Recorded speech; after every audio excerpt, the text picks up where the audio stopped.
families, parents, guardians, students, and staff. So I want to take a quick moment to go over our winter math assessment that will be happening the second to last week in December, the 6th through the 10th. I want to go back over the importance of the test, what it means, and some of our goals moving forward. So first here, I want to really talk about all of this comes down to belief and hope in ourselves. This assessment begins with every student believing that they can and should try their best on everything. And one thing I truly do believe is that every single person deep down is looking for their dare to be great situation. And students, every time you take this map, what you're doing is you're daring yourself to greatness. And I want you to think about that over the next weeks as we build up towards this, is remind yourself that you are daring to be great, that you're daring to be something more, that you're daring to push the limits of what people believe that you can or even should be doing. And you can do all these things, but it first begins with hope.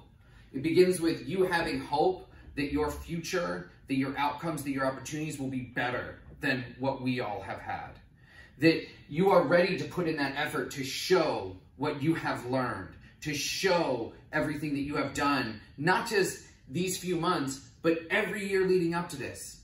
Think that every time you take that assessment, you're essentially showing people what you have learned since kindergarten up until 9th, 10th, and 11th grade. So I encourage you, put in that effort, believe in yourself, have hope, and most importantly, use this as one of your dare to be great situations to show everybody how great you truly are. Okay, so let's start by going over goals. What are we looking for? Where have we been? And where are we going? Around campus, if you've been on campus, we have put these posters up all around campus for our math and our ELA goals. And you can see right here that the target is the 60th percentile. And I'm going to talk about what that means today for students when they hit that 60th percentile mark.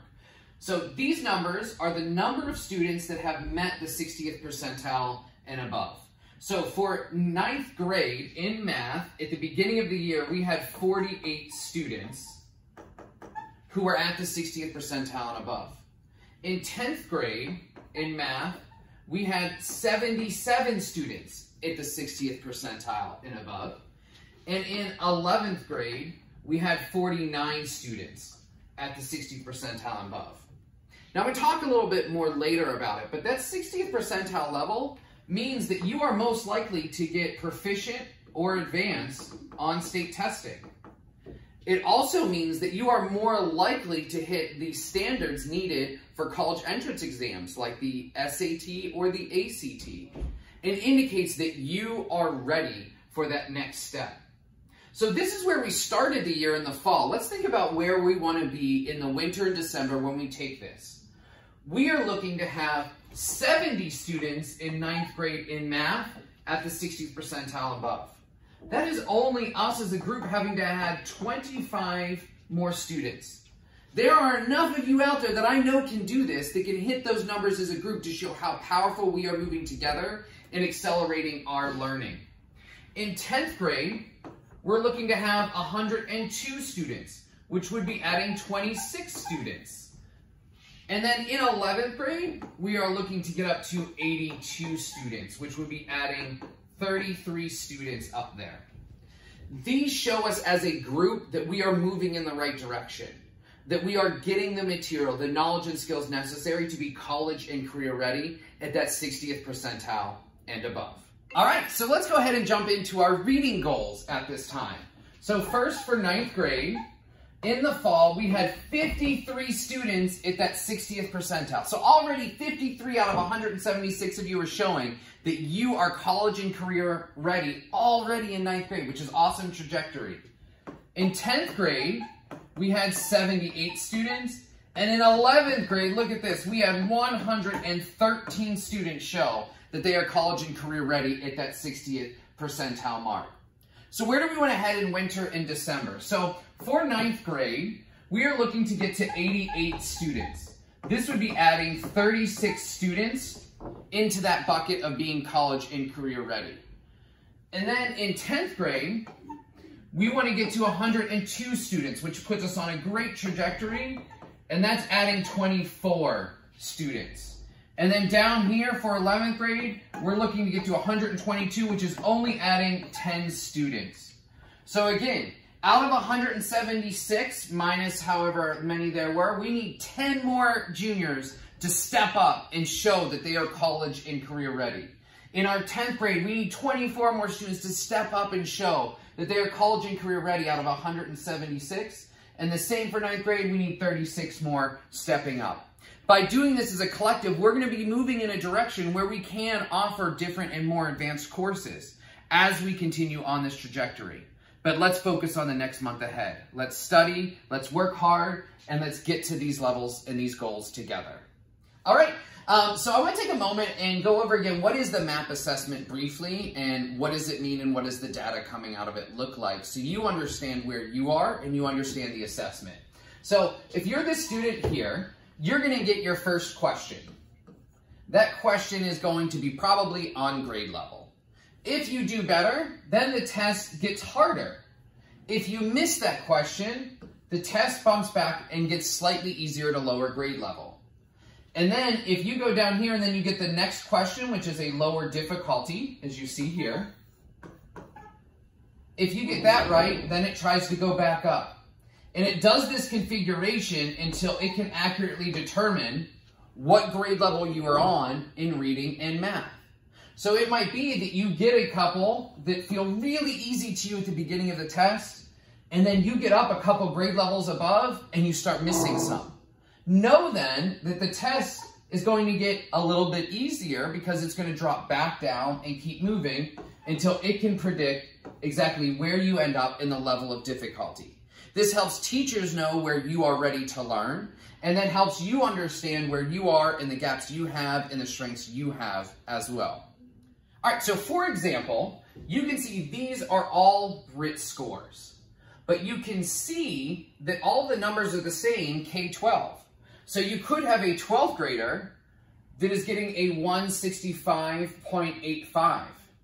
You could have an 8th grader that is getting a 171.4. You could have a kindergartner, and this would be spectacular, getting a 217.09. The scale is the same for every student who takes it. And so that allows us to understand where they are and where they should be. Now, if you look also here, these norms tell us where students from the entire nation taking this test are on average. So regardless if you're in New York, California, Pennsylvania, New Jersey, Texas, Minnesota, they put all of those scores together and go, the average 9th grader has a RIT score of 220.52. So that lets you know as a parent and a student where you are nationally ranked depending on where your RIT score is.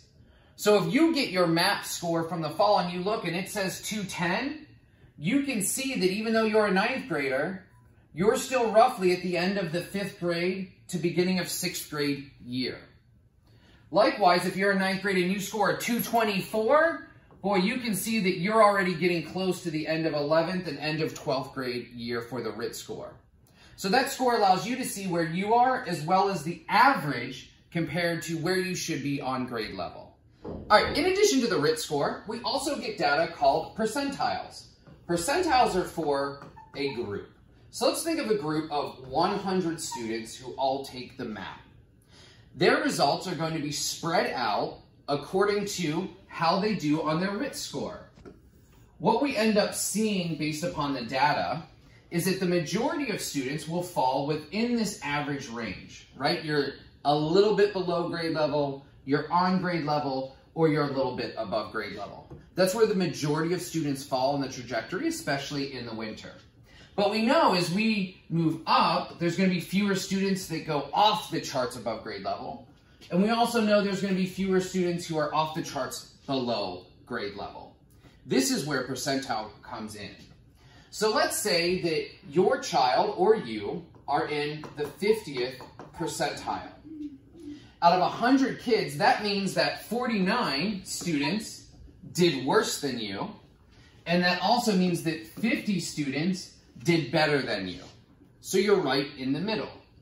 If we think about that as well, we can also think about that if we're in that different percentile, let's say 99th percentile, which is the highest you can get, that means that you're over here in the 99th, and that means that you have 98 other students who did worse than you out of 100 students, which shows you're at the very top.